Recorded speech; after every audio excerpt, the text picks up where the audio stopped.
KPBS On Demand is supported by the National Conflict Resolution Center. Geopolitics, a divisive election year, and strained budgets are all topics that can create tension in the workplace. NCRC can help workplace leaders navigate polarizing issues with the Culture, Communication, and Conflict Certificate. More at ncrconline.com.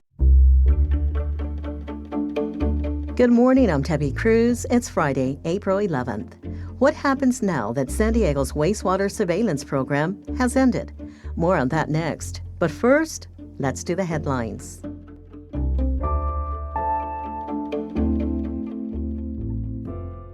San Diego County tied for the highest inflation rate in the nation in March.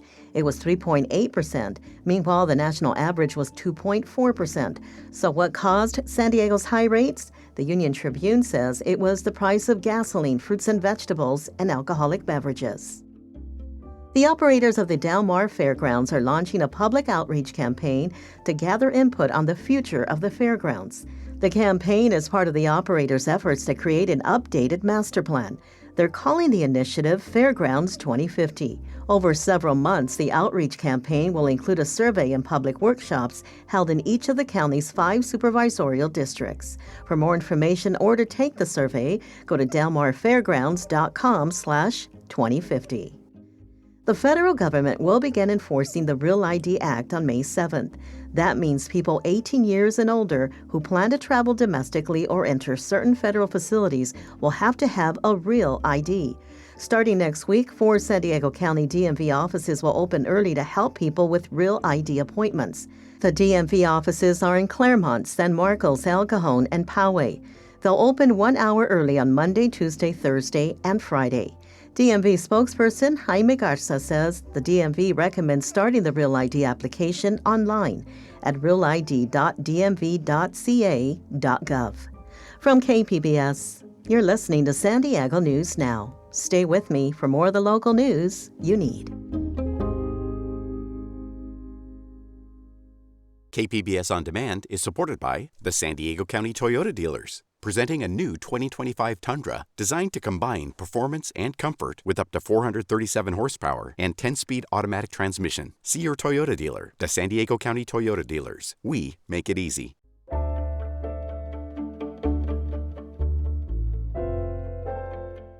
A wastewater program that made San Diego a leader in COVID-19 surveillance has paused operations. With federal funding no longer available, health reporter Heidi DeMarco says scientists are concerned about the resulting gaps in virus tracking. At the height of the pandemic, San Diego's wastewater program gave scientists a way to anticipate COVID-19 infections. Dr. Louise Laurent directs UC San Diego's Excite Lab. She worked on the project. We could predict surges. We could detect variants as they reached our local population. She says last week, the San Diego Epidemiology and Research for COVID Health program came to a halt. County officials say it's a direct result of federal funding cuts. UC San Diego's Dr. Robert Schooley says gutting public health protections now is dangerous, especially with rising cases of measles and bird flu. Infectious diseases are here to stay. It doesn't make sense to take away our ability to combat them. Officials say they will continue to monitor respiratory viruses through other methods and plan to add in-house water testing later this year. Heidi DeMarco, KPBS News.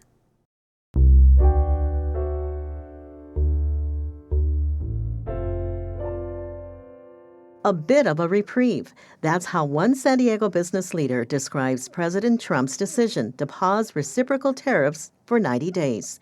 Reporter John Carroll has more.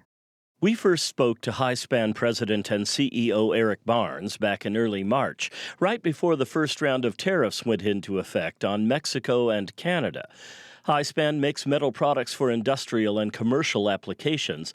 While he says he's grateful for the 3-month pause, Barnes has another problem to consider: China. The administration has now upped tariffs to 145% on Chinese goods. But Barnes says they could be changed again at any moment, and that lack of certainty, he says, is bad for business. They got to have predictability of the future. And I think that's where the administration has just gone off the rails. They just don't understand that for some reason. I just don't know. We'll continue to check in with Barnes as the tariff roller coaster rolls on. John Carroll, KPBS News. As part of our Public Matters initiative, we work with another nonprofit newsroom, iNewsSource. You probably heard their stories on this podcast. Those stories are done with the help of a program called Documenters. It trains and pays community members to take notes of government meetings. Public Matters reporter Amitha Sharma spoke with two people, Grace Adams and Simon Majewski, who do this work. Grace, why did you become a documenter? Yeah, so I moved to San Diego last year and was really looking for ways to get involved in the community and learn more about the city, and heard about the Documenters program, and it seemed like an amazing opportunity to do just that. I'm also really passionate about local journalism, so it just kind of fit all of that. Simon, what made you decide to become a documenter? So over the last 20 years or so, I've gone to a lot of different city council meetings and other government organization meetings, and I recall there being a number of journalists there at all times. And now that's not true at all. And I thought we need to fill in that gap. And if Grace and I are not telling the stories, how are people going to know about what's going on? So, Grace, what are some topics at these meetings that have really stood out for you? Yeah, so I've had the opportunity to go to a couple of law enforcement related meetings. I previously went to the Citizens Law Enforcement Review Board meeting, and I think the thing that really stood out to me is there were a lot of members of the public making comments and kind of sharing their stories of having family members or friends who have died in custody and how that's affected them and like the changes that they would like to see. So just being able to be there and document that and record that and pass it on to reporters was really, really valuable, I think. And Simon, what about you? What have you seen and heard at these meetings that sticks out? So one of the first meetings that I went to was in Southeast San Diego right after the rains and the flooding. And this meeting was the community planning group, and people were there with fear and with anger. And there are 3 different city council districts are part of that area. So those folks were there. The mayor sent someone, and people were trying to find out what was going to go on with their lives, because in a lot of cases they were out of a place to live and they were not happy folks.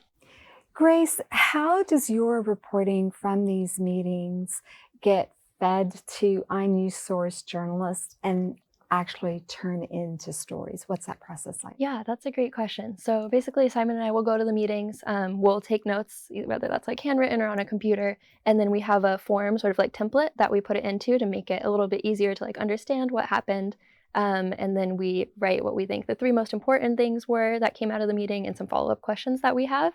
And that's what gets passed along to reporters. And then from there, they're able to kind of decide if there's something that they think is worth following up on, and kind of just expands the coverage and the topics that they're able to be aware of.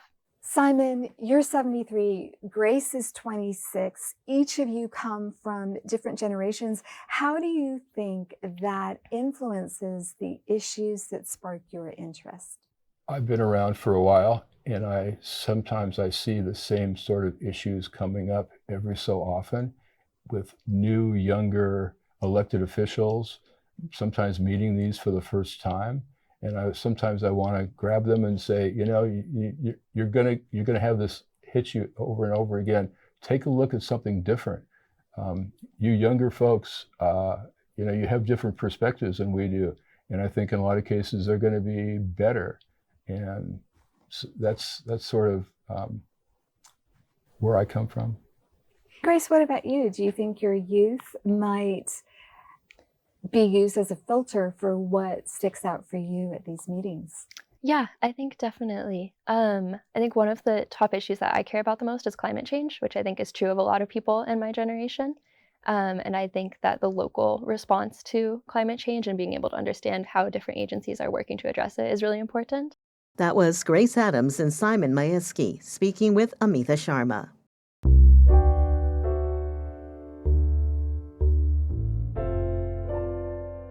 The Old Globe is hosting the world premiere of Regency Girls. It's a musical comedy about reproductive rights set in the time of Jane Austen. Arts reporter Beth Accomando speaks with the Emmy Award-winning book writers about using humor to tackle serious issues. Regency Girls is a mashup of Bridesmaids and Pride and Prejudice as we follow four women on their carriage ride adventure in England. On a carriage trip, let's pile in, take our troubles for a ride. But at its core, it's about reproductive rights. Book writer Gabrielle Allen began working on Regency Girls in 2018. And then Roe v. Wade was overturned, and then it sadly became more relevant, and then really sadly continues to become more and more relevant. That relevancy is not diminished by the fact that the story is set back in Jane Austen's time, or that it uses rollicking comedy to tackle serious issues, says fellow book writer Jennifer Crittenden. Through our experience on Veep, it was really clear that we could say the most cutting, cruel, honest, horrible things, but if there's a veneer of comedy around it, people will laugh and listen and then go, oh my God, this is actually real. That's the gift of comedy. You can unwrap this world premiere musical gift from the Old Globe Theater now through May 11th. Beth Accomando, KPBS News. That's it for the podcast today. This week's podcast was produced by Laura McCaffrey, Katie Hyson, Andrew Dyer, and Brendan Tuccinardi. It's edited by Brooke Ruth. As always, you can find more San Diego news online at kpbs.org. I'm Debbie Cruz. Thanks for listening and have a great weekend.